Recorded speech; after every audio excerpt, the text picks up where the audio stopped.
President just returned from his first G7 summit. What does it mean for America's global clout? We highlight and break down the Trump budget proposal with Scott Moore. And we'll talk the cost of drug prices in America and what we think can be done. It's Tuesday, May 30th. Welcome to Political Culture. You're tuned into Black Hollywood Live, Political Culture. Hey guys, welcome to Black Hollywood Live's Political Culture. I'm your host, Drexel Hurd. You can follow me on Twitter and Instagram and pretty much everywhere at Drexel Hurd. And I am at Chelsea Galicia. Wait, no, I should have said I am Chelsea Galicia at Chelsea Galicia. I should probably get that straight at some point. But it's because I'm really excited to introduce our guest, one of my favorite fellow AfterBuzzers and co-hosts of the Trump Report. We have Scott Moore with us. Mr. Scott Moore. S-Man 80. Hey guys, yeah, so good to be back. Welcome back Thank you. to Political. This is the first time you've been on the show with me and Chelsea. Yes, combined. Combining forces. Oh, no. Yes, this is very exciting. And so thank today you for we having have him for one of my favorite Scott skills. Numbers and stats and history, and he's like a walking encyclopedia of politics. Yeah, if you Oh, guys thank watched you. Election Night with us a few months ago, you know that Scott knows how the numbers, and we're going to break it down, and we're going to talk about all that in a little bit. Be sure to follow AfterBuzz TV at AfterBuzz TV, and follow us on Twitter at ABTV Polyculture. Just before we break down some of the things that we talked about in the intro, a couple of breaking news things of the day. The White House Communications Director, Mike Dubke. Dubke? Sounds a little too close for Dookie for my liking. Resigned, making Sean Spicer the de facto communications director. I don't know. Well, about he that. was that before Right. this guy came on. This guy Right, and now he's came on going in back. March. Yeah, Right. he was only He out for already 2.5 quit. months. Workers investigating the Chinese factories that make Ivanka Trump shoes are currently missing, or they've been arrested. So we're going to be following a little bit of what's happening there. Just got the AP breaking mobile that Donald Trump has been asking world leaders to call his cell phone. So I don't know And you how also secure see that is. The Right. news that just came out that Flynn has agreed to turn over some documents. See, that's It's gonna be it's gonna be nothing. It's going to be absolutely nothing, because why would he protect? Like, if he doesn't get immunity, he's not giving us the big fish. And one thing that I want to get your opinions on, Kathy Griffin is taking some heat for a photo of her hypothetically beheading Donald Trump. I think it was in a cartoony type thing. Real quick, what do you guys think about that? This is a little deja vu. Yeah. Because we've talked about this, and what I have to say about it is that I don't want to say anything about it. Because I don't know. It just it's asking for attention that I don't want to give it. Well, and it's basically that's what it's for. It's for attention. I get free speech, and I'm a supporter of it. I didn't like when people were doing that with Obama, Right. As I talked about before too, with the noose and the hangings of Obama and the way they treated him. I don't necessarily like it, even though I can't stand Trump, but I also agree with free speech, and she's doing it for attention, and she's getting the attention that she wanted because people were talking about it. Chelsea Clinton had a very pointed response on Twitter, saying something like, you know, how disgusting it was and all that stuff. So, and Kathy Griffin was probably like, yes, exactly. Right. I'm getting all this attention. Of course it's disgusting. That's exactly what I wanted people to do, is get That all shock crazy about value. it. Exactly. So let's talk about the G7 summit, because we don't talk a lot about foreign policy on this show. It's mostly focused on domestic policy. But this is the first time that the president has gone overseas. We talked last week about his You know what trip. I feel like Scott could do for us right now? The G7. Tell us about the G7. He went to the G7, and some people who are just starting to follow politics now because of this administration, may not even really know, what is the G7, and are probably too embarrassed to ask, because we all use that term doesn't everybody know? Well, I was going to say, it's speaking of his first foreign trip, it's actually one of the latest for a president to take their first foreign trip. Going back to Jimmy Carter. Jimmy Carter actually went just a few weeks earlier in the same time period in May. So Trump has already started and he's never been precedents to other other things have been handled, but he has taken one of the latest trips ever for a modern modern president. Where would you ever hear that except for Scott? But the G7 is basically the 7 biggest economies in a sense. Used to be the G8 for those. I mean, back in my day. Yes. Back in my day. Back in my day. When Russia used to be, but it wasn't until 2014 that Russia The world powers were like, Yes. we can't deal with Russia anymore, so goodbye, Russia. You're not a part of the G. So it's essentially the 7 biggest powerful economies of the world. This year it was held in Italy. The theme was Sicily. Sicily, Yes. or what did it say last week? Taormina? Taormina? No say. Um, I know Spanish, not Italian. So the theme Close, this but- year was building the foundations of renewed trust. So just to kind of piggyback on what Scott was saying, just about who is a part of this G7, so the people understand. Canada, France, Germany, Italy, Japan, the United States, the United Kingdom, and the European Union. And then there's guest invitee nations, I guess, every year. Right. The European Union is more of the entity in total because Right. obviously the individual countries don't necessarily line up, but them as a block Right. participate. The guest invitees were all African nations this year, so Ethiopia, Guinea, Kenya, Niger, Nigeria, and Tunisia. So they put everybody together. What did you guys think of Donald Trump's first meeting of the world leaders? Well, the first thing that I want to say, almost for shock value equivalent to Kathy Griffin, is I'm going to start off by defending Trump on something. Okay. Wow. Okay. So I was gonna say I hope it's his last, but that's shock value. that I saw news coverage about Trump's failure to have on the Headpieces, headpiece to hear the Italian leader speak. Yeah, the translations that they do. Yeah. And so it seemed that Trump was being very disrespectful because everybody had the headset on except him, which means that he wasn't listening, except that was inaccurate. And he did have an earpiece in, but he just uses a much smaller one that's not so noticeable. He Doesn't didn't want to ruin mess his up his hair. which is interesting because I was reading an article one Yeah. day about how Donald Trump uses a different microphone when he's doing his speeches than pretty much any other president. Yes. Most presidents use the dual Yep. speakers. Donald Trump uses, I don't know, based on like the sound, like it's like something I know, in should watts ask or my something like audio that. guys how it works, but It's basically one big mic that Right. carries his voice further than the dual mics normally would have, which it always makes it look like it's cutting half of his face off instead of it down here. So that's just a little like behind the scenes tidbit. But yes. yeah, he well, probably because it was is a right. big thing. Because when you think about it, they take that podium with them on Air Force One, Right. so wherever they go, and so that's a mic that's changed for everything they use away and at the White House. So it is a big deal. But one of those interesting little facts behind that. But it is a big deal because the last few presidents have used the dual mics. Apparently, he wanted that during the debates too. Yes, he did. It was a mic thing during the debates too. But I think But he we claims didn't people couldn't hear quite him. get to your question about how we think Yes, he did. how he did How do you think he as- did? I always think he's embarrassing. So I mean, maybe I'm the wrong person to Right. ask that because it's hard for me to step back. You know, I think some of the, I know he's trying to reset some of the things that were happening during the Obama administration, but in a way, he's isolating a lot of Europe with the things that he wants to do, and I think that's not going to help us out as Americans in the long run. I know it's like the America First policy, and a lot of people, especially in the Middle East, like Saudi Arabia and Israel, are like, yes, we understand that, you know, it's the America First policy kind of thing. So of course he's going to look after America's interests first. And we're not saying that we're not putting America's interests first, but as someone who's, again, a businessman that's supposed to be there to help with the compromising and negotiating the best deals, it doesn't seem like he's doing that by already isolating Europe so much and basically saying they're not paying their fair share with NATO and they're not, you know, Germany with the trade deficits. That's not how you go and help with positive relationship building. So I think that on your this first big thing on the deserves world some explanation. That Trump is upset that most of the NATO nations Mm-hmm. have not paid in 2% of their GDP. GDP. And my understanding is that that is a guideline, Right.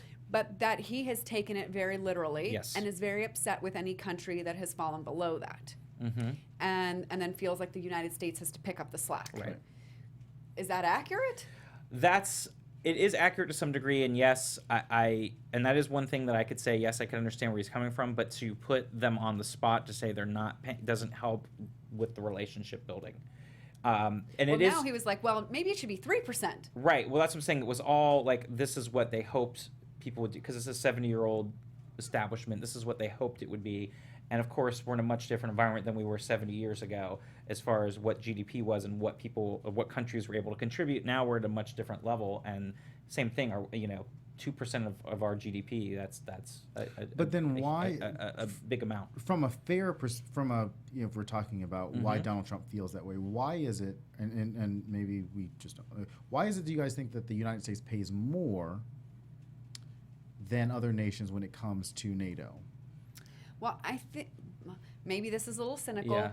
but there's a big war military business here in the United States. There is. So we budget a lot towards military spending, and contractors and such, they need to spend all that they are allotted so that the next year they can go back and ask for more. So I think that You're right. the way that we incentivize contractors and the way our budget is incentivizes people to spend, and our businesses here, some of them here in California, benefit from building these weapons, and there's a whole business to it, It is. that perhaps other countries don't benefit from the same that we do. So we are a little more incentivized to spend on that. We are.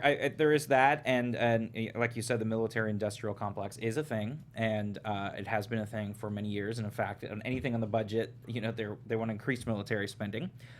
But also, I think on the other hand too, is I think we've always kind of stepped up and taken the responsibilities, being the world power and being the world's police. And I think other countries kind of sit back and think, well, even if we don't, I'm not saying it's right, but if we don't pay, well, the U.S. will cover it. Like they're the ones that are going to do what they want anyways. And I think so a lot of times it's like anything else. If you're like, oh, I know I can go over budget for a show or whatever because I know that, that So they'll from pay it back. from kind a of fair thing. perspective, do you think that the Trump administration's position on how other nations go about NATO are fair points to bring up to other nations? Not necessarily in the way that he did it, because I Right. think that doing it in that setting that he did, Exactly. at the speech, like I'm not sure that anybody has been shamed into handing over more money. No, I think, again, I get that he's bringing not necessarily up shaming, but the position of where the United States is in relation to other nations when it comes to spending in NATO. Do you think that's a fair, the way that the Trump a fair criticism from the Trump administration from the position of the United States? I think it's fair in the sense if you're just looking at it on paper and you're seeing, okay, well, we're paying X amount and these countries aren't. I get it. I think it's the way that he handled it was not the way to handle it. Right.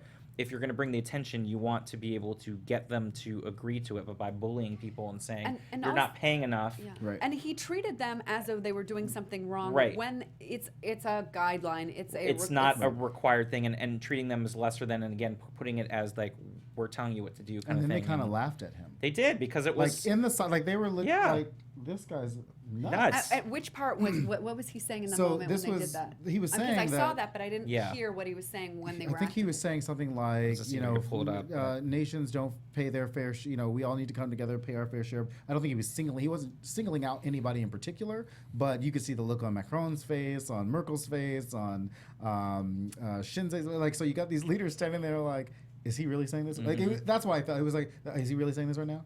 Is he really doing it? He's doing it. Okay, we'll just let that happen. There were some key differences with Trump and the other nations, though, that were really big focus of this G7 summit, which was climate change and trade. Because Trump made some statements on, we'll click to climate change in a second, but Trump made some statements on trade about Germany, about how he told the leaders of the European Union that Germans were bad for having a large trade surplus. Just for a trade surplus is an economic measure of positive balance of trade where a country's exports exceeds its imports. So basically, they're sending a whole bunch of stuff to us, and they're not taking any of our stuff. And Trump didn't like that. What of our stuff do we want them to take? Right. What do we manufacture here Nothing besides that weapons? they want. right. And whether, I yeah. mean, seriously, I don't know. even know. What do they? We don't manufacture anything here anymore. What do they want? Us Right. to That we're supposed to now, that send they're them? supposed to now trade back for. I know. Right. And again, it's the way he handled it again. Right. That's not the way you do that to the largest economy in Europe. And By you now do- isolating them and calling them out on something. And you don't say, "Oh, I'm going to stop Yeah. imports of German cars Yeah. to the United States." Yeah. Like, yeah. you tell everybody at Beverly Hills, you tell Well, everybody also in that's not Washington that. That's not how it works. That's again, definitely And not how it as works. As silly, and again, as a businessman, So to make a comment like that. It's one thing if you're running your own company or saying, I'm not going to buy the product from this vendor anymore. But okay, you, well, you know. that's a good thing. So some people out there who are Trump supporters may say, well, he's a president. Mm-hmm. Why can't he just say, no more German cars? Right. I mean, that's the thing. I mean, I guess theoretically you could start saying that as a dictator, but you've got two other different branches of government. You have trade deals in place. You don't just say, we're not buying this And there's anymore probably as of already tomorrow. contracts in place. Of course. That And- cover years long that we would be And the breaking funny them. thing is, a lot of the VW cars, for instance, have plants here in the United States. That part of Right. their stuff is built here, and that goes back to NAFTA, where some of they have a plant in Mexico, they have a plant in Canada, they have one in Chad. You know, it's like they have stuff that things are being built in different places all over. So. And that's the kind of stuff that we look at, and I think this is the fairest conversation that we've had when it comes to Donald Trump. And I think you look at it and you go, well, you're just saying stuff, you're just throwing spaghetti Whatever at you the want. wall to see what's going to To stick, because you're not thinking this stuff through. Like, I would have preferred, okay, to your point, it's what can Germans get in return for us? How do we make this a fairer trade deal? So now the Trump administration has to go back and say, here's what we've got. I mean, can we export our sunshine? I mean, what really do you want from You know, us? or Because maybe if how we many, knew what other countries want, we could have an industry that actually built that stuff. or from a car perspective, how many Ford plants are in Germany? Right. Are parts being built Where in parts being built Yeah, and how in much is the Germany. percentage. It's kind of like, from a military perspective, where you're like, we have bases all over the place, but you will never see a base from another country. Right, you won't see another base in the United States ever. Yeah, Exactly, and that goes and- back to us being the world police. It's like, again, that's why we're paying more, because we have bases everywhere. Right. Good point. And But nobody else so- has a base here. We don't have German bases here. So I would like to see the Trump administration say, if they're going to stick with this Germany line, say, I'm going to, here's what the United States can offer you. But at the same time, like, we're offering them protection. So what else do they need? You know what I'm saying? That's the trade. It's kind of. Yeah, no, I just think it's a dangerous precedent to do that and start bullying. And I know that's sort of his feeling, is like, that's how we got elected. That's who it's America first, and he's going to be the bully and barrel through and tell everyone what they need to do for America. But in the real world and how that would actually transpire and work out, that's not the way it works. So it's disappointing to see him do that again to our European allies and yet be besties with the Russians and never say anything negative towards Russia, except when he's up in a corner. Those are the type of things where it's just you don't want to ruin those relationships. And it's sad because now Merkel's basically like, well, we're kind of looking past the United States, and now we're going to focus on EU, and it's too unstable in the U.S. Texted me that the other morning. He's like, Yeah. Did you see what Angela Merkel just has said? just said that they can't rely on the U.S. anymore. Yeah, and that's sad to think about, that we've fallen that far, though. Here's what I've thought. The Trump the Trump supporter thinks, yeah, that's a good thing. Germany, don't rely on us for all of this. Trump said that during the campaign, that other nations need to be responsible for their own X, Y, and Z. So while we hear that and we're like, oh my goodness, this reduces our standing in the world, I could see how Trump supporters might say, no, that's exactly what Trump wanted. Trump wants these other countries to be self-sufficient and stop depending on us and making us pay for their stuff that they should be paying for. So I could see how, depending on your perspective, this is good news. Right. Well, yes, but on the other hand, it works against us because, again, you can't have it both ways. Right. So you can't now think you can bring back jobs here to the U.S. and then you can still get the cars that you want and the capitalism being able to choose the products that you want and get it at a certain rate because some of the parts are being made in other parts of the world. Now you're paying for higher costs for that. So, all that gets passed on to the consumer. So that's the thing that people always forget. It's the same thing with healthcare. It's the same thing with jobs. You bring those things back. If you want more health coverage, you're going to have to. You can't cut taxes and then expect that people are going to be able to have the health coverage. You can't bring jobs back to the U.S. and expect you're going to get those good deals at Walmart anymore, or you're going to be able to buy clothes or cars or other things at a lower rate if you're having everything done here. And it just doesn't work anymore. We're not in that kind of society. We're a global world, and that's already left. And the other side of that is, say we're in some international conflict, you got to go back to Germany anyway. You got to go back to these people. But what I found interesting is that historically, Russia has always wanted to separate the United States from Germany. So this is like right in line with what. Wait, I did not. Yes, know they wanted this. to put the Tell wedge me in. why. Yes, Put and the wedge, yeah. Wait, in between, somebody school me on this. Well, Where- because again, they want to kind of cut Germany off because Germany's very powerful, especially in that part of the world. They're the biggest economy. They have the biggest influence in that sphere, and so Russia's wants to take over that side again, like they used to have. And as you know, even going back to World War I and World War II, I mean those same geopolitical issues are still. And I think you you would have saw that had Marine Le Pen won France, that region would have just started to crumble.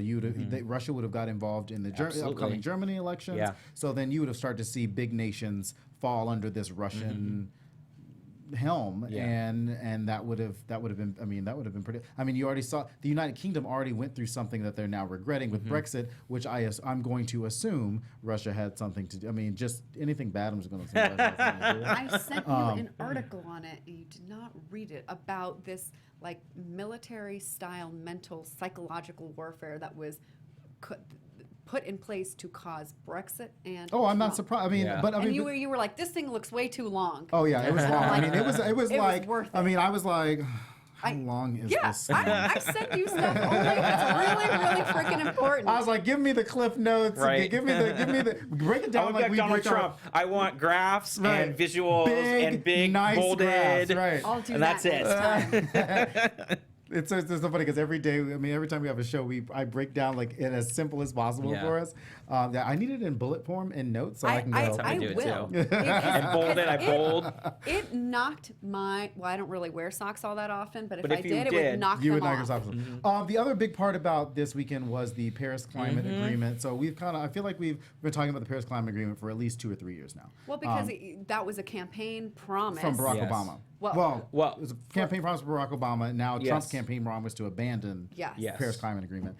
United States was the only nation currently not to, and by currently I mean like he hasn't made a decision, not to endorse the climate agreement at the G7. Just to kind of give you guys a background on the Paris Climate Agreement, it aims to limit the rise of global temperature in this century. It also aids countries in adapting to the impacts of climate change. The agreement has been signed by 195 countries and ratified by 147. Yep. And Donald Trump said that when he was at the G7 that he would come back to make his decision when he came Well, back. and at first he said he was going to make it before. So then when he went, he was going to have it. Then it was like he was going to make it afterwards, and now he's still debating. And the sad thing is, again, it puts America on the back of the rest of these countries. Now you have countries that are now ahead that are going to be signing up for this, and he's threatening to pull out from that. I don't think we're going to pull out. I don't think so either because No. too many U.S. companies actually support it too. And again, you cannot have a global economy and be the only one that's not going to be a part of that. What's going on here is he wants his mark on it. Right. So he is going to negotiate Yep. something that probably was already in there. Yep. And then Take, take credit credit, Take credit for it, yeah. That's what's going on And here. he also wants his supporters to feel like he's like making this thing, like, oh, I'm not going to do this because I don't agree with it. And then, like you said, he's going to come back and say, well, they made the concessions that I wanted, and so now I can sign it. And But it's I just don't ridiculous. think, and I don't think that the other nations at this point, based on the G7, based on Angela Merkel's statement, based on some of these countries that have already signed Right. on, that they're just not going to go for that. Nope. No. I think you saw that, and because there were so many new leaders, I think 4 out of the 7 leaders. This was their first time. Yep. 2 of those people were Theresa just May, elected. Like Theresa May. Theresa May's been and- there. This is her 12th time. I'm sorry, Theresa no. May's her first time. Yes. It's her first time as PM. Yeah. As Prime Minister. The Prime Minister of Italy, it's his first time. Yep. Emmanuel Macron, this is his first time. And Justin Trudeau, it was his first time. First or second? I feel like he's been around longer, but it might be his first. I think he just got elected last year. But Justin Trudeau and Emmanuel Macron met, and that like caused the internet to Oh go a yeah, little to bit burn crazy. and go crazy. They- Yeah. yeah, look at them standing they're over just- I this know. beautiful background, Yes, so looking young into the sea. and Vibrant. And, yes, and then we have And they wear Trump cool on the other hand. socks. Yes, Justin and they're- Trudeau wears cool socks. But yeah, and these are the. dreamy. And I mean, these look are at the, them. They're just Look at them. I mean, come on.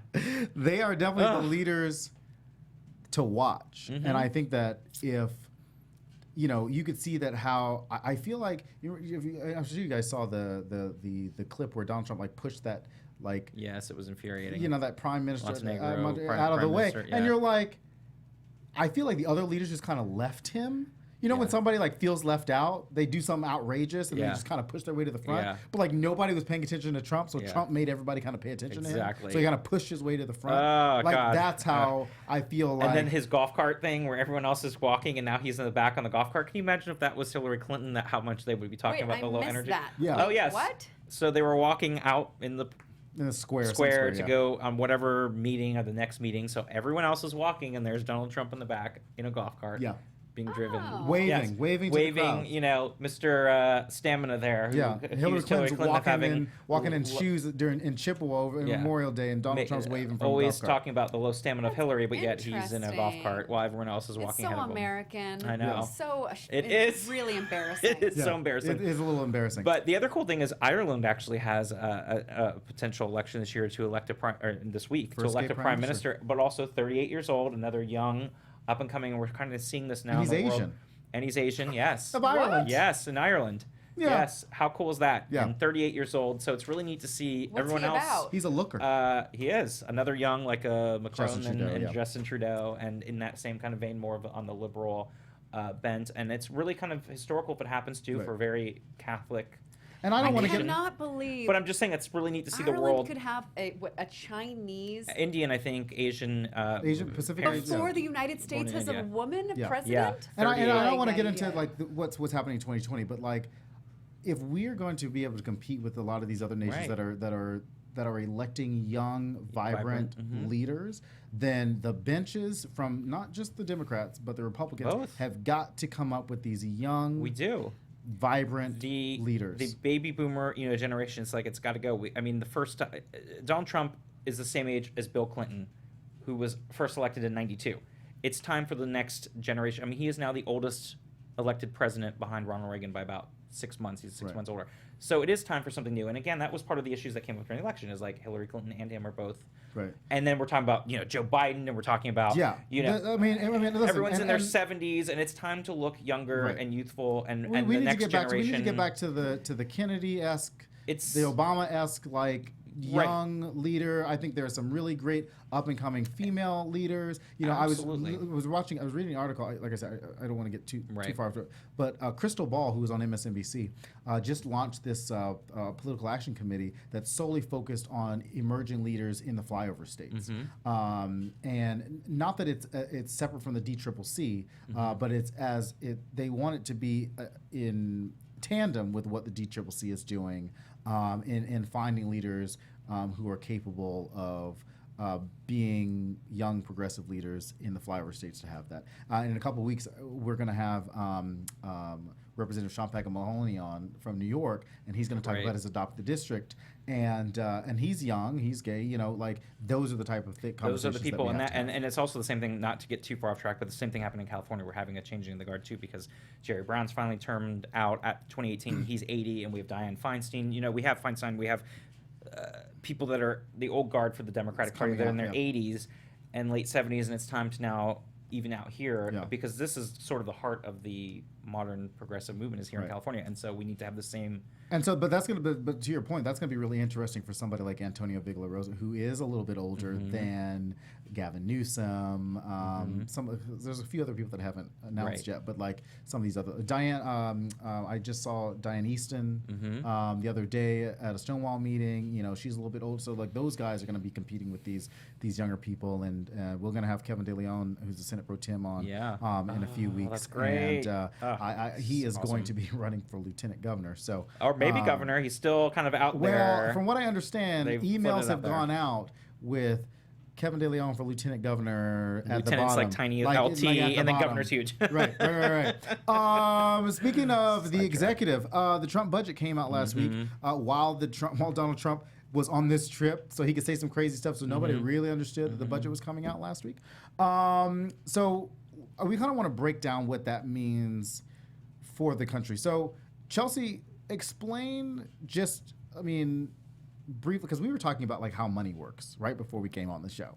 And like, so some people don't, like, we're going into from a federal government perspective, we're going into the fiscal year 2018. But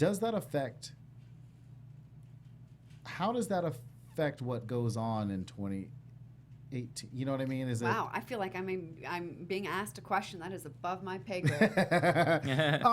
Well, so looking at 2018, obviously the federal government has to function. I mean, Ideally. Ideally. Yeah. I mean, it's not. But the Trump budget has some things, and we're going to talk about like just some highlights of the Trump budget, programs that have been affected by Highlights, it. lowlights. Highlights, Yeah, lowlights, right. affected agencies. So the entire Trump budget is called, what do they call it? The New Foundation Foundation for for American America Greatness. Greatness. Oh my God, it's like such propaganda. It's Yeah. like, oh That's my exactly God. That's actually what I got more out of the budget than the numbers was the propaganda that was infused Yes. into it. It was almost like a propaganda piece with some Yes. numbers in Yeah, it. it's a new foundation of policies to produce new American jobs. Right. And so let's just go over just some quick highlights of there's a section where they talk about sources of where they felt that they had to come up with a budget because of economic stagnation. So they talk about trade deals that have exported American jobs, Oh, which I can is hardly listen to crazy. you talk about this. Burdensome federal regulation, which has been a Republican idea. Burdensome permitting process, which I'm surprised got thrown in there because I'm like, okay, a lot of red tape. That's regulation, Yeah, permitting Trump process, doesn't whatever. like how long it takes to build a building. Right, or to to build build a his wall. Highest business taxes in the world, which I thought was really interesting because our corporate business corporates at 35%, and then with the states tacked on is like 38%, but the world sits at like 22% for businesses.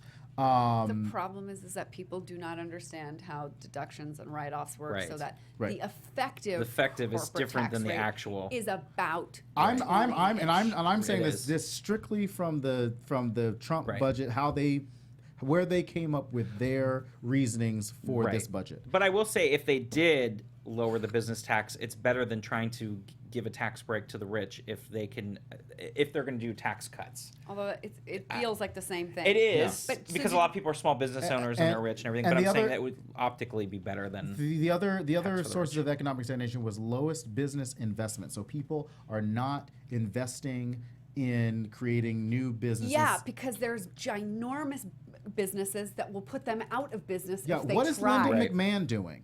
Exactly. What is right? the small But business here's the thing, administrator what- doing? Anything that you and I try to do, Walmart, Target, Right. anybody else, other people have already done it. So we can get about this big, and they'll crush us because we have no competitive Well, that's advantage. the thing, and that's anything with airlines right now. If you were to start an airline, how can you do that? When you see Virgin Right. America, when you want to do a cable thing, you can't do that because you've got Comcast and Charter. When you want, I'm not saying those are just big conglomerate But companies, but it's very in that same vein, difficult. like how to start, like a Walmart. And I or, hear a lot of libertarians say it's impossible to start a small business because of all the regulations. It's not the regulations, it's the big businesses that have That can- so monopolized industry that it makes it impossible for people to get in. It's partly Right. because they have implemented or they have paid politicians And in a they're- way and they're to lobbyists implement that are there. regulations that keep people from being able and to compete favor with them.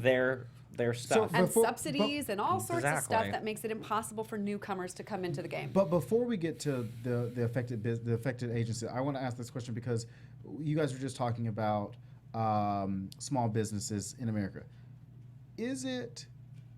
Can we say objectively that it is equal the consumer's fault when it comes to not supporting small businesses as it is the corporation's fault? Sure. So, for example, A little. if A little it both, is- yeah. if- It's very difficult.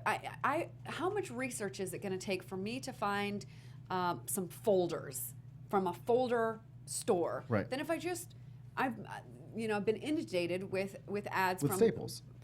Yeah, so Right. you just Right. It's the same thing. It's like, I could just go to Target and pick up the folders, Right. and I could get toilet some paper, toilet paper and some bananas, and I don't have to go and a to bathing suit 3 all at the different same time. And I bring that up because from a Black Lives Matter perspective. So during the whole Black Lives Matter movement, not that it's not going on right now, but it was black consumers need to be investing in black-owned businesses. But black consumers, African-American consumers, are not investing in black-owned businesses the way that they should be. So there could be, if everybody invested Yeah, properly yeah.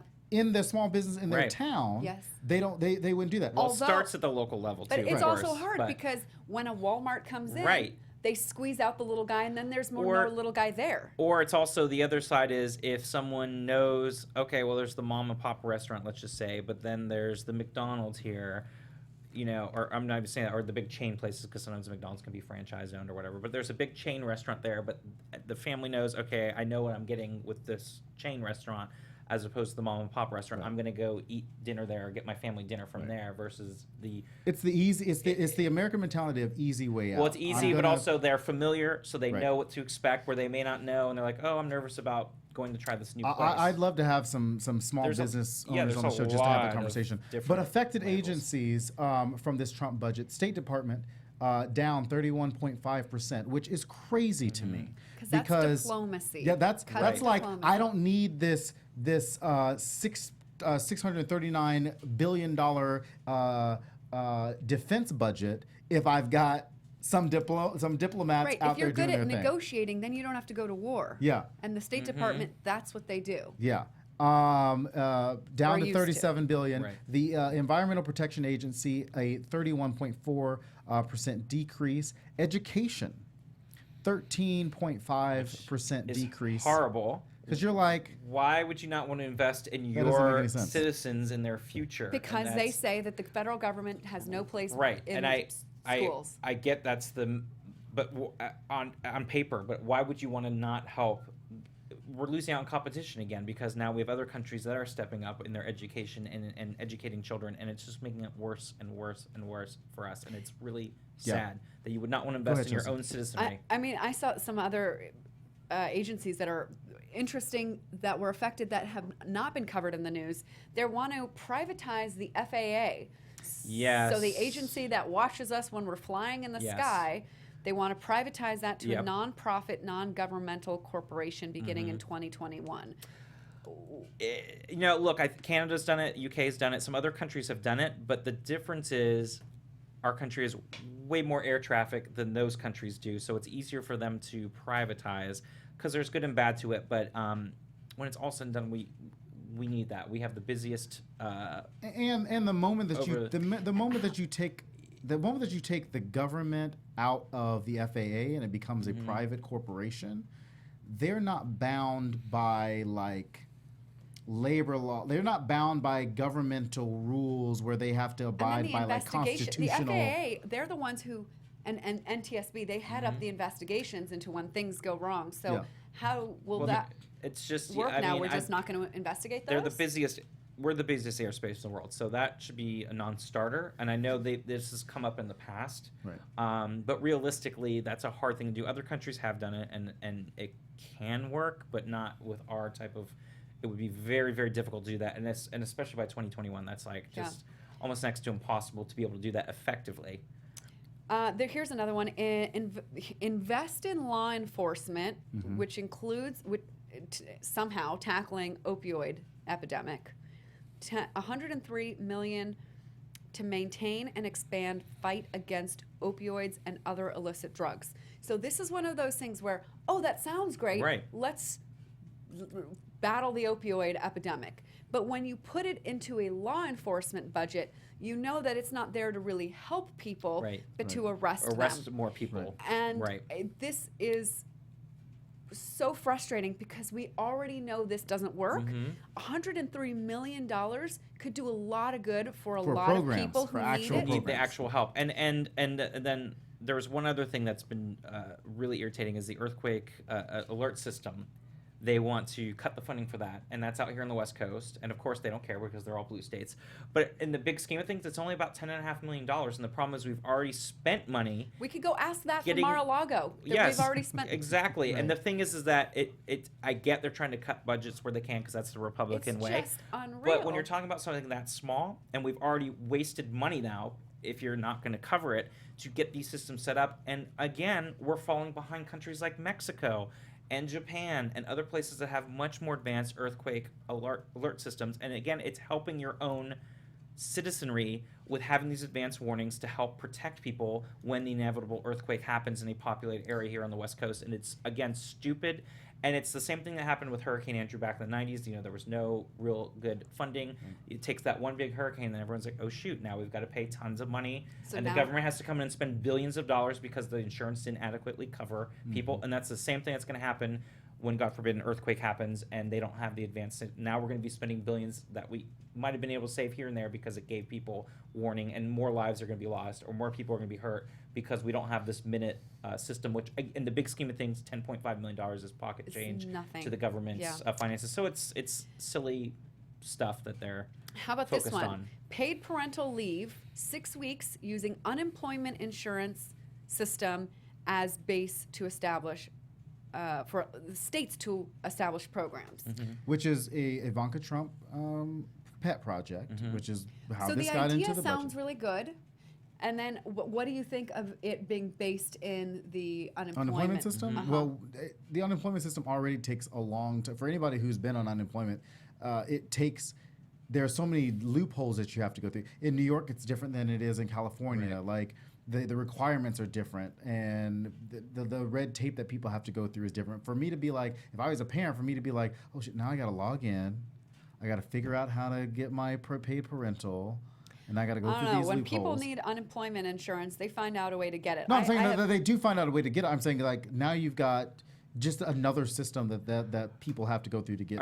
You're saying it's just that it's going to be different per states, but it brings back a good point, because, you know, the unemployment, we borrowed in California a lot of federal money, and now the federal government's basically saying you need to help pay that money back for the unemployment, and they're talking about what are we going to do, reduce unemployment benefits for Californians now? What is the system going to be? Is it going to be cut? And it's sort of the same thing that I envision would be happening with this parental leave, is that somehow if it's not kept up enough, that now those benefits are going to be cut, or it's going to be worse if it's put into a state by state. It's also not. It's also from a business perspective. I would not think that it is incentivizing for a company to be like, we're not going to give you paid parental leave. Like, that's not going to bring. That's not going to bring a job it's not applicant. Bring your best But talent. people Your are best talent so is desperate for jobs that they're not going to decline a job offer. I'm saying that they because would, of that. but people who are in corporate world, Right. like the people who 'Cause are people who are desperate for jobs right now aren't in the corporate world. Or they're not gonna take the they're not job and they're not gonna be- they're not going to be skilled enough to do that. Like, I just can't imagine that businesses would say, like, would want one of their biggest incentives right now, because parents are, parents want that a part of their package, to have that now be government controlled, and now they've got to go through a system to get their paid parental leave. Like, that just doesn't seem like something businesses would be interested in. Well, no, but I think businesses could add their own. That is Right, the and difference. on At top least, of that. yes, for their Yeah. talent to retain them, they could say, well, we're doing 12 weeks or whatever. Go ahead. How about the budget proposes to restore the SEC accountability to the American taxpayer by eliminating the reserve fund created by Dodd-Frank? Again, getting that rid of doesn't make anything with Dodd-Frank is always a cause of alarm That, for me. that was like, wait, you restore SEC accountability by eliminating part of Dodd-Frank? That doesn't make any sense. Well, it's the consumer. That's Financial protection. It's yeah, a different. so they're trying that's to a different. That too. No, but I mean Yes. that's when they're trying The to also budget- get in this budget. I mean at the beginning of the budget, it says now that the American people, I got to scroll back That's up here. right here. A new foundation of focus on the forgotten American worker who now has an advocate in the Oval Office. That is a quote. It also says this 2018 budget lays the groundwork for an overdue renewal of the American spirit. Okay, so in that effort, this budget is going to restructure the Consumer Financial Protection Bureau. And by the word restructure, that should trigger in your brain and you now imagine cut funding to. Eliminate. That is what restructure means. Yeah.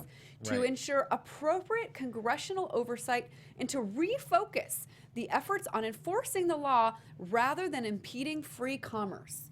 Because when the CPFB went after Wells Fargo for creating all of these accounts that their customers had not opened and credit card accounts that the customers had not opened, that was in order to impede commerce and not to enforce the law. Right. This Right. is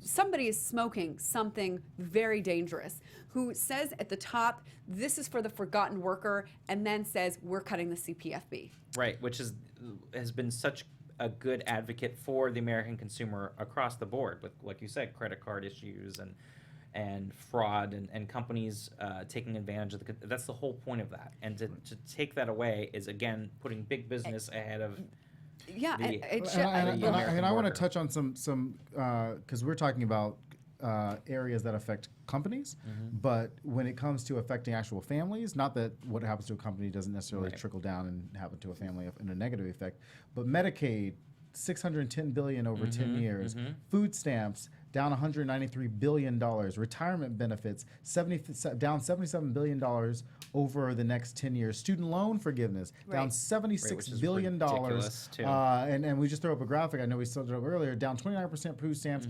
welfare down 13% because one of the new policies is of this budget is to reform the welfare path towards welfare reform, which is how Mick Mulvaney has gone out there and kind of touted this budget as welfare reform somehow.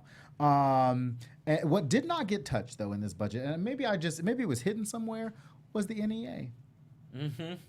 The one big thing that they did think Democrats aren't going to don't touch the NEA, and then so the Trump administration can say we didn't touch the NEA, but we're going to touch everything else that so. Well, and I think that also came across as National Endowment for the Arts. Yes, I think that also came across as a bipartisan thing of knowing that was going to anger some of the constituents in some of the areas that Republicans had to do. And the good news with all this too is that Congress is going to have a say on how this is all going to be finalized anyways. So this is not going to stand in its present form. So that's the only good news. This is what they wish and what they would want it to be. Yes. But it won't end up being in this form. And to the point where Mitch McConnell said last week that he did not think that this Trump budget, as it was proposed, could even make it to 50 votes in the Senate. No, not at all. Here's another one of my favorite pieces of propaganda. Abolish the death tax, which penalizes farmers and small business owners who want to pass their family enterprises on to their children. And that, talk about fake news right there. That is the biggest lie right there, because we know the death tax is $5 million. Your first $5 million. Right. So it's a farmer who has more than $5 million to pass on. I know, that's like a big... If that's what they're making, I'm going to go into I'm going to become a farmer. Yeah, I mean, that's a big business there. It's big farm, not big farm. Big farm, not big. So again, that's misleading. Misleading. Now that's putting it lightly. The day-to-day average American. And how about this? The budget proposes to reduce or end direct funding for international programs and organizations whose missions do not substantially advance U.S. foreign policy interests.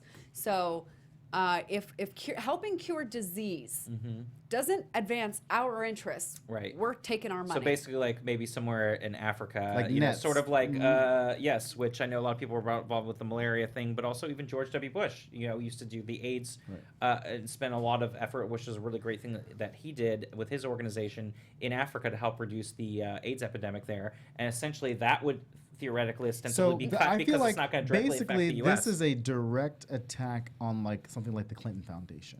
But even George W. Bush's foundation, if it does not advance, and when people say U.S. foreign policy, they mean the current administration. They don't necessarily mean. And they mean the economy. So here's one thing, though. I do agree that in some of the things that we do in providing aid internationally, actually hinders other countries from being able to come up there. Like, for example, when we send over all of our old clothes and stuff to get rid of there, how is a clothing store, a clothing manufacturer, a clothing store supposed to do any business if we flood their country with a bunch of our old stuff? So some of this international aid that we have provided has backfired. I saw a great documentary on it called, is it like Charity Inc. or something like that? Yeah, I think I know what you're talking about. So I understand that some of the aid that we provide is not helpful. It actually backfires. But for the standard to be that does not substantially advance U.S. foreign policy interests, and the only U.S. foreign policy interest really that Trump has is improving our economy and killing terrorists. And so unless money does that, they don't care. And or any of his business interests, of course, overseas. Sorry, yeah, of course. So it's just man, that is not going to do anything good for us karmically. Well, it's not going to do anything good for us in Oh. general. The other affected thing out of this budget is obviously healthcare. The CBO score came out last week, Right. which we said we would talk about. Which they said that by next year, 14 million people, based on the budget. The American Health Care Act that was just passed in March. By the House. It probably will not make it through the Senate. 14 million, we're throwing up the graphic from NBC News. 14 million people would be off of health care by 2018. By 2020, there would be 21 more million people off of health care. And then by 2026, there would be 26 million. This isn't like 14 million plus, this is 14 million plus 21 million plus 26 million.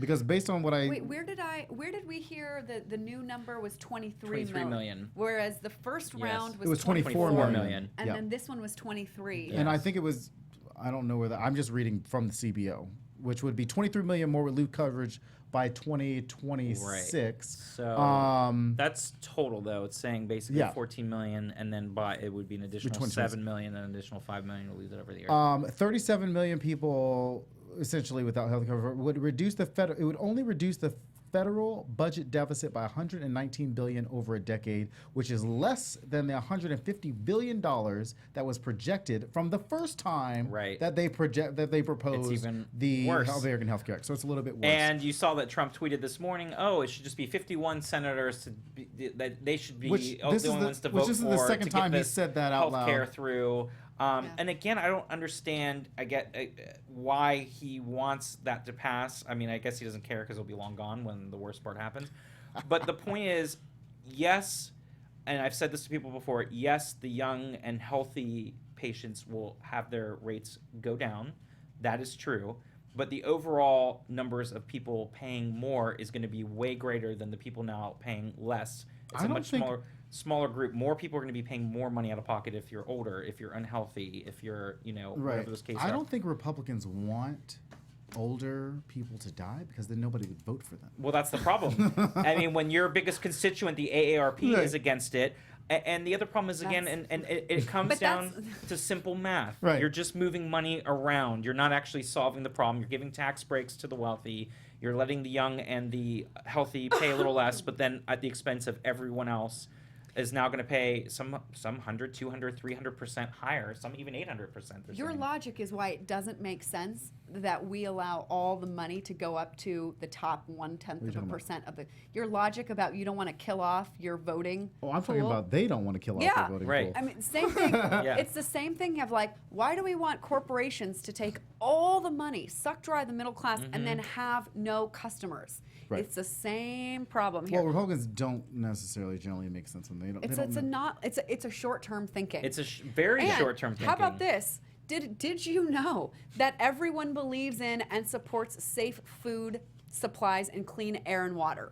This is a quote from the budget. Everyone believes in and supports safe food supplies and clean air and water, but the agencies of the federal government have gone way beyond what was originally intended by the Congress. Wow, I didn't know it was in the Constitution. The hallmark feature of these regulations has been a mind-numbing complexity that minimizes understanding. That has Mick Mulvaney's like dripping Lucius Malfoy sounding fingerprints all over it. And you could see that. I don't know if you guys got a chance to watch Mick Mulvaney he's the budget director, the OMB director, his testimony last week. I mean, there were some, Bernie Sanders was hit. I mean, there were some Congress, like he got hit all over the place. I can't remember her name. She's got that, like, you ever seen the... Oh, yeah, she's like the goth. Rosa DeLauro? Yes. Yeah. She's from Connecticut. Yeah. Yes. Have you ever seen that movie Follow That Bird with Big Bird? And then, like, okay. Anyway, she's awesome. I'll have to pull that. I'll have to tweet that out. Yeah, it was incredible. But, like, she went after him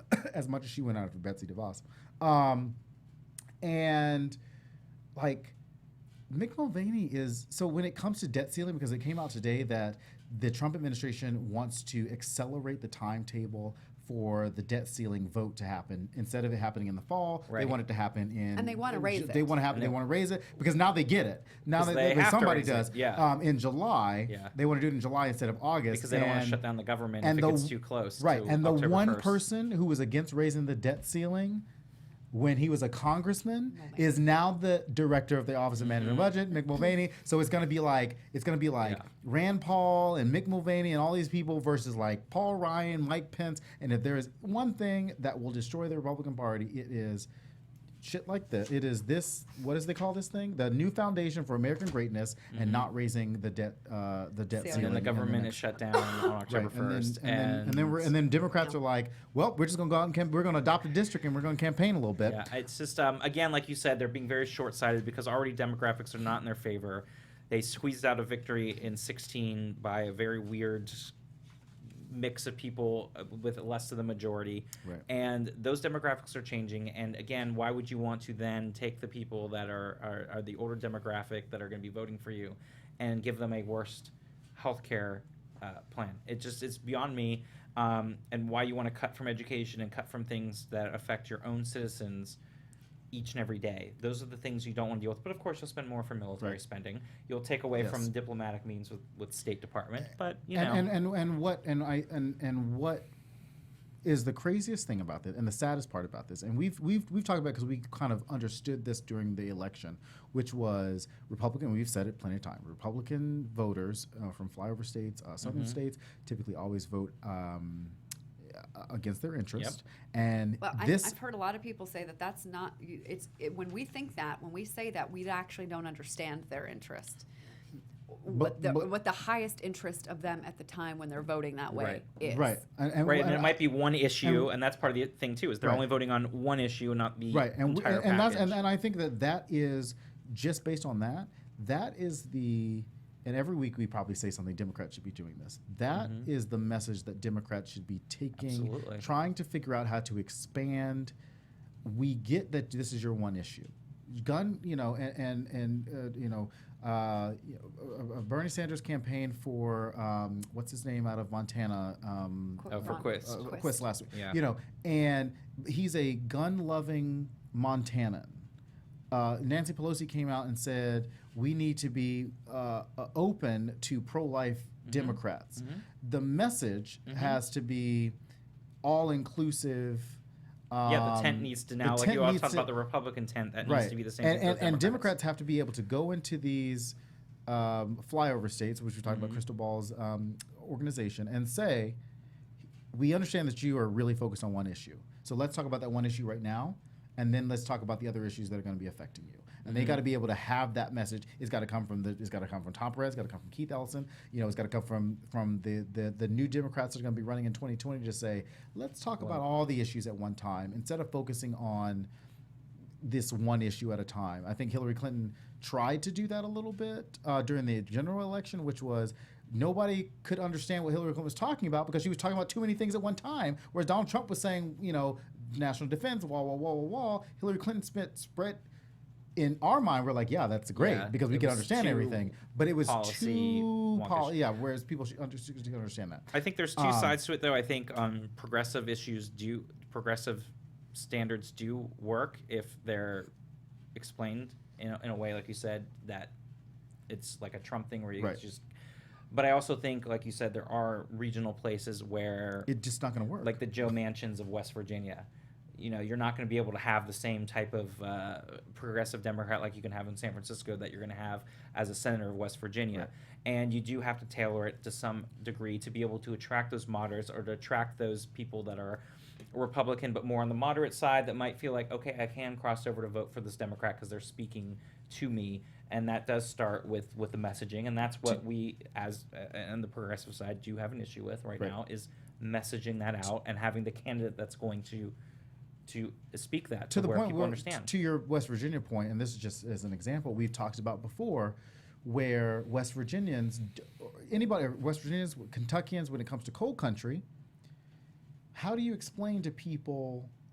There was something in the budget that talked about support the highest priority biomedical development and research. There was something that I was like, oh, I can't remember what it was, but it was, how do you explain to people that automation is what's taking away their jobs in a way that makes them understand? Right. How do you explain to coal country that Right. my plan is to get you out of the coal Right. mines because it's killing you?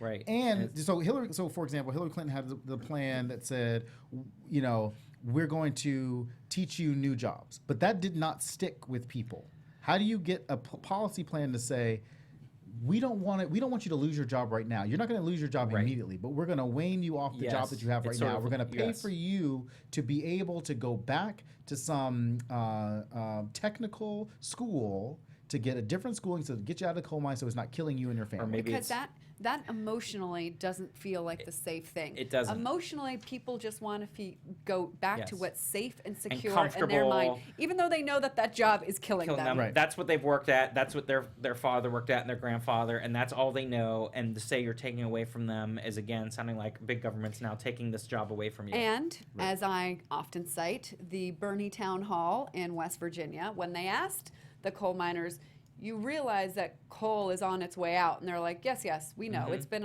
on its way out for Right. 30 some odd years. It's just that we just, don't know what else we would do. Right, And that's he all we know. spoke to us. So Hillary had it as like, if your industry is leaving, we'll, get you a new manufacturing job. But it didn't speak to coal miners specifically, Right. and these people wanted to Somebody be to talk spoken directly to to, right. specifically, And- who understood their plight Right. and who said that they were Exactly, going and to that was help the them same thing that was specifically. happening in Ohio in the manufacturing jobs. And there was a great write-up in the LA Times a couple months ago too about 3 different generations, and also like on the Mexican side, what was happening when the plant opened there with their job prospects versus the person that had been working and getting the benefits and watching that go away Right. in Ohio. And again, it was the same thing, and that's why Trump was able to get a win there after Obama won there twice back to back, because it was the same thing that didn't feel like that Democrats were speaking to them about the manufacturing jobs that were disappearing in Ohio and how that what were going to be the new jobs that are going to take their place. Same thing with construction workers now. That used to be a really great job, benefits and unionized. Now that's gone away, and now they're getting paid half of what they were getting paid back in 1980 for construction jobs. So it's the same stuff that's been happening again over many, many years. This is not something that just happened under Obama. This has been happening for 35, 40 years, which actually goes back to Ronald Reagan's time when they, started to do tax cuts and outsourcing and everything else. It's where it all began in the early 80s. After all the issues that we had in the 70s. So it's been a long-going thing, but you're right. It's like the messaging needs to be done in a way that speaks to the individual people that are being affected It's like by marketing those jobs. 101. If you have a product that's for everybody, nobody will buy it. Exactly. But it has to be like, look at my product. This is for guys with red shirts and blue eyes. Yes. Now you're listening. Now we understand, and you're connecting with that person. And that's where we have to do that as we start getting into the campaigns into the midterms in 18 and the special elections, which, by the way, today is the first in-person early voting day for Georgia 6. Oh, so it's starting John today. Ossoff coming. And when's the last? It's June 20th. Day. June 20th, yeah. Is the and I election. think God, he's that ahead is a long- by a He little is bit right now. ahead, and Like by 1 percentage yeah, point? it's actually gone up, but it depends on the polls. Some have them up as high as 6. And then, of course, we have the special elections this year. We have the gubernatorial primaries coming up for both Virginia and New Jersey, which are sort of the bellwethers, which we had in It's getting nasty in 2009. Virginia. What do you make of Montana? I don't take that as an anomaly, because it's a state that has sent that lone congressman as a Republican since the 90s. The body slam incident happened too close to after all the Yeah, votes that's had been what put in. People wanted to make it mean something It that No, they, it that they doesn't. allowed No. the candidate to body slam a reporter, and it legitimizes No, violence. because it except was that so many people had voted 75% before of the that. people had already voted. Right. Yeah. It was too late. If it had happened maybe 2 weeks before, it could have maybe had an effect. But it really doesn't mean anything. The Republicans spent tons of money, They spent like $5 million. way more than the Democrats did, because the Democrats are like, this is a race that doesn't, it's already trending Republican. Montana's a quirky state, though, because they have a Democratic governor, they have a Democratic senator. Their Democratic governor just won re-election actually against Gianforte back in November.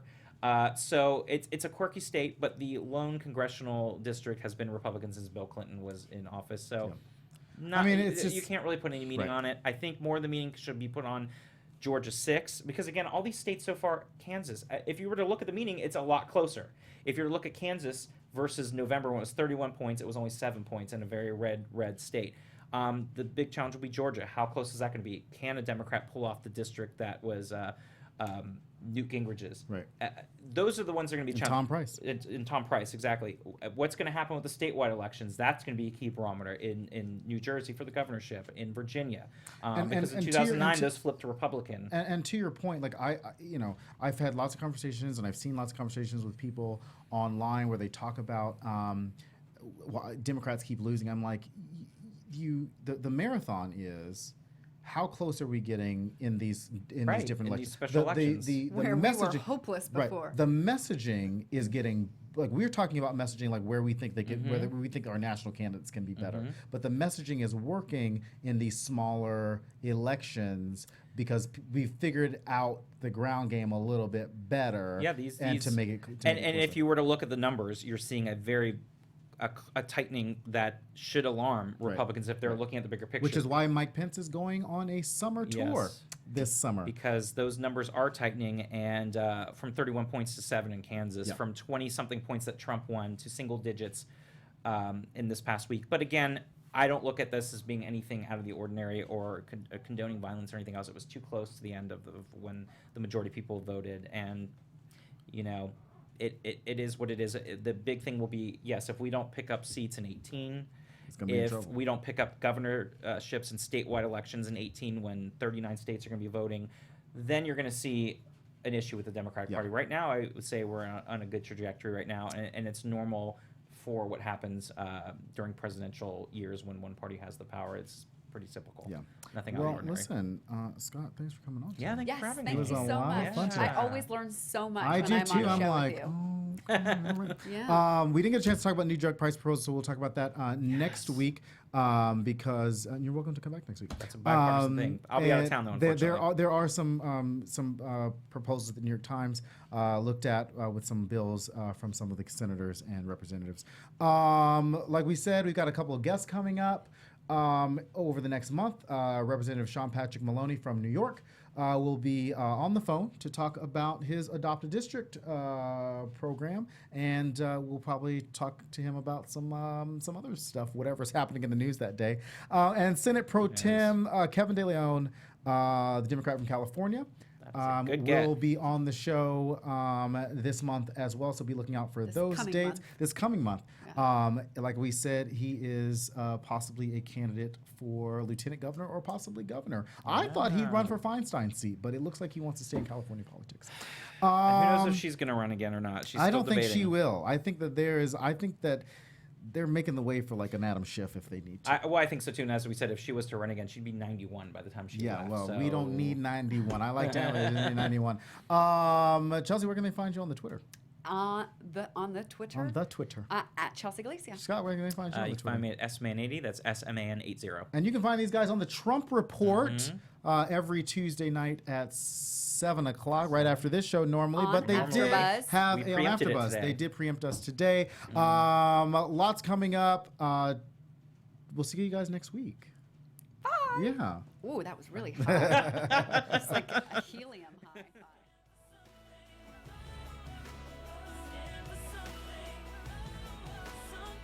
From executives Keven Undergaro, Dario Kristen, Tiana Hobson, and the entire BHL staff, we would like to thank you for supporting Black Hollywood Live, the first online broadcast network dedicated to African American entertainment. For questions and comments, contact us.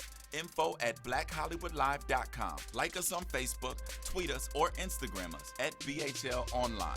And I am the official voice of Black Hollywood Live, Scipio. Instagram me at KingXOBay. Thanks for tuning in. Hollywood Redefined.